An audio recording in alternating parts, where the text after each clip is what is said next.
that shook the church community and changed our understanding of end-time prophecy. Mark has authored several best-selling books, including the one we'll be talking about today, Decoding the Antichrist and the End Times. Pastor, thank you for joining me today. Well, thank you so much. I appreciate you having me with you. Well, I have learned much from you, beginning with Blood Moons. That's another show we're going to be talking about. But this book, Decoding the Antichrist, which I just finished reading, I absolutely love it, and it's very theological. It does help, and we're going to talk about an amazing truth that you uncover in your book about decoding the Antichrist.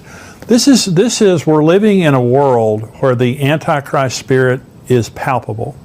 I mean, you don't have to use your imagination to just see what's happening against Christianity, against the Word of God, and against the person of Jesus Christ in our society. So talk about just why you wrote the book and kind of why that was on your mind.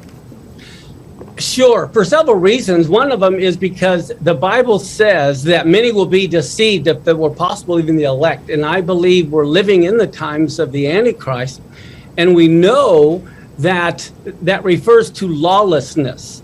And when you look at all the lawlessness that's going around in society today, you can't help but know we're living in those very times. Yeah, absolutely. Now, you talked about what I was fascinated by in the beginning of your book. You talk about the Jewish understanding of the end times and even the Antichrist versus the Muslim understanding versus the Christian understanding. Now, that's fascinating because they're similar, but they're very different. We want to talk about that for just a minute? Sure. One of the things that's interesting in the Muslim theology, they believe in the Mahdi, and they believe that at the end times, everyone's going to become Muslim, and they're going to worship the Mahdi, and Jesus comes along and he dies, and then he's buried, but the Mahdi is going to be their main Messiah. They also have the Dajjal, an Antichrist, that they're going to be running from, and they have cities of refuge. And I think what's fascinating to me is as you study the Muslim view of end times, the Jewish view of end times, the Christian view of end times, it's like everyone's Antichrist is the other group's Messiah. In Judaism, of course, they believe the Messiah, they believe in two Messiahs. One is a suffering servant, the son of Joseph, who's going to suffer and die. And then you have the son of David as the other Messiah, who is immediately going to come and rule and reign in Jerusalem for 1,000 years. So it's fascinating to compare them. And then Christianity, of course, we're waiting for an Antichrist. Right. Now, we're going to talk for just a minute about who that Antichrist is. We're going to talk about a person in the Bible that you kind of identify as a type of Antichrist, which is shocking, I want to say, but very accurate. Talk about Ecclesiastes 1:9, because I think in the Western mind, when something has happened, it's like predestination. When something has happened, it's not going to happen again. Exactly. But you're very acute to the Jewish Eastern mind, and to them, when something happens, it has to happen again. Talk about that. Sure. What it says there is that which has been is that what will happen. What's been done is what will be done. There's nothing new under the sun. And so for me, we have to realize that history repeats itself. So often in Christian prophecy or prophetic thinking, they think, oh, it's happened, it won't happen again, let's move on. That's a Greek mindset, as if prophecy is like a checklist.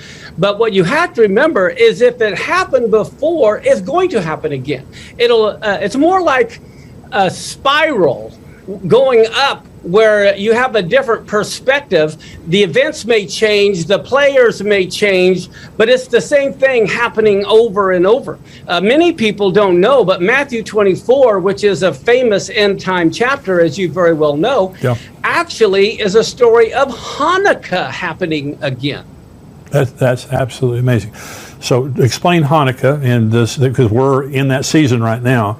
Talk about Hanukkah and how all that happened. Sure. Hanukkah happened, first off, many people say Hanukkah is not in the Bible. It's all over in the Bible. Yeah. First off, Hanukkah just means dedication. And they dedicated Moses' tabernacle. They dedicated Solomon's temple. They were all Hanukkah. Well, in 167, 168 BC is when Antiochus Epiphanes with the Syrian Greeks set up the abomination of desolation in the temple. And this is, you'll notice in John chapter 10, Jesus / Yeshua, he kept the Feast of Hanukkah. Many people don't know, but it says it was the Feast of Dedication. It was winter. He was in Solomon's porch. Well, that's Hanukkah. Yeah. And so even Yeshua was there at the Feast of Dedication. And I believe that's when he was conceived. And also it was during Hanukkah that the flood rain stopped and the rainbow first appeared. Wow. That's amazing. So if it happened before, it's going to happen again. You talked about Haman and Purim. Yeah. And so talk about that for just a minute. Sure. There's a big difference between Haman and Purim versus Antiochus Epiphanes and Hanukkah. If you remember, this is all about the book of Esther, is Haman and the Feast of Purim. Well, if we don't understand Purim and Hanukkah, we won't really understand what prophetically is going to be happening again. Haman, the big thing for him was annihilation. Kill all the Jews, I don't care what. Well, Hitler was a type of Haman. Sure. His whole thing was wipe out the Jews. So there you see another repeat in history. Well, after Haman, we have the story of Hanukkah. Well, Hanukkah is all about assimilation versus annihilation. So for them, hey, look, you can keep your Jesus, you can keep your God, but you have to ultimately also worship this God that we are presenting. And so for me, this coming Antichrist, of course, the Antichrist spirit's been with us for 2,000 years. Sure. But I believe his whole thing is going to be assimilation. Of course, then if you don't assimilate, he'll annihilate you. But that's the big difference between Purim and Hanukkah. One is annihilate God's people. The other one is to force them to assimilate. And both are happening right now. I mean. Exactly. Yeah. So let's talk about replacement theology, because this has been something that has plagued the church, since the Middle Ages, I guess, maybe even before that. But replacement theology is rampant in the church today. I was noticing that George Soros sponsored a group in America that their job was to turn young Christians against Israel. And so there has been a concerted effort around the world, and certainly in America, to turn people against the Jews, especially church people. And so talk about replacement theology and the dangers of replacement theology. Oh, I'd love to. The thing about replacement theology, it teaches that the Christians have replaced the Jews. Right. Well, if you remember the story back in Genesis, Ephraim and Manasseh, Joseph's two children, were grafted in one sense, to Israel. He said, look, these are going to be my sons, and anyone after them will be yours. Well, when they were grafted in, they didn't replace all the other brothers. They were added to the other brothers. Well, it's the same thing today. The church can never replace Israel. One of the things that's so sad, if you remember, at the golden calf, God was going to destroy Israel. And Moses got up and said, no, don't destroy him, because then the Egyptians and the rest of the world will say, either you were a liar or you were impotent and couldn't do it. Well, for Christians today to say that God couldn't do it and we've replaced Israel, and Christianity today is saying God was a liar because he can't fulfill his covenant, or else he was unable to. Right. So that's one of the most horrible things about replacement theology, is what it says about God. That's right. Well, Martin Luther was anti-Semitic. And totally. Hitler got much of his inspiration of the final solution from Martin Luther. And so, the danger of this, and I tell people the story of how I fell in love with Israel. I grew up in Texas, in West Texas. I never knew a Jew, and I had never heard of Israel. And I got saved when I was 19, and my wife and I went into a Christian bookstore, and I saw a poster on the wall that had a menorah, and it had one word, Israel. And it's like I had seen the most beautiful woman in the world, and I fell totally in love. And I went up to the manager of the bookstore at the counter, and I pointed over to that poster on the wall, and I said, I didn't know how to say Israel. I thought it was Israel. And I said, that Israel thing on the wall, what is that? He said, well, that's Israel. And I said, I don't know what that is. He said, well, it's a country in the Middle East. I said, okay. And he said, well, that's where Jesus lived. And I said, really? He said, yeah. That's how I fell in love with Israel. And so I didn't know anything about it. I mean, it was totally 100% madly in love with Israel. So the first time I heard someone make a comment against the Jews, it was just like you're talking about my mother. You know, you're just talking about someone I love. So it was a supernatural experience for me. But I've been shocked by how much of the church has been affected by this. And I was at a funeral last week, Marcus Lamb's funeral, the Daystar Network. Right. I was at his funeral. Pastor John Hagee was talking, and he loves Israel very much. And he said, the most important promise in the Bible is, I will bless those who bless you, and I will curse those who curse you. And you look at world history, there has never been a nation in the history of the world blessed that cursed Israel or came against Israel. And of course, this week, the United Nations has sent 6 different censures against Israel. And it's interesting that we see the tornadoes in America. There's a correlation between acting against Israel and some of the natural disasters we see. Now, I want you to talk about Shemitah. Now, this is absolutely, I want to talk about Solomon, and I want to talk about Shemitah for the rest of the program. Okay, I want to talk about Shemitah for just a minute. Now, the Antichrist shows up during the tribulation. Okay. Yes. Okay, so the tribulation could begin next year. Is that true? Yes. Talk about that. Sure.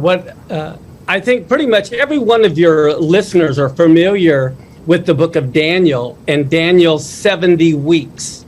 The whole reason that they were in Babylon for 70 years is because Israel did not keep the Shemitah cycle. As far as the 7th year, they didn't let the land rest. They didn't let go all of the debtors, set them free. And so they didn't do that for 490 years. They never rested on the 7th year. And so this is why they were in captivity for 70 years, God says, so the land could get all of the rest it missed at one time.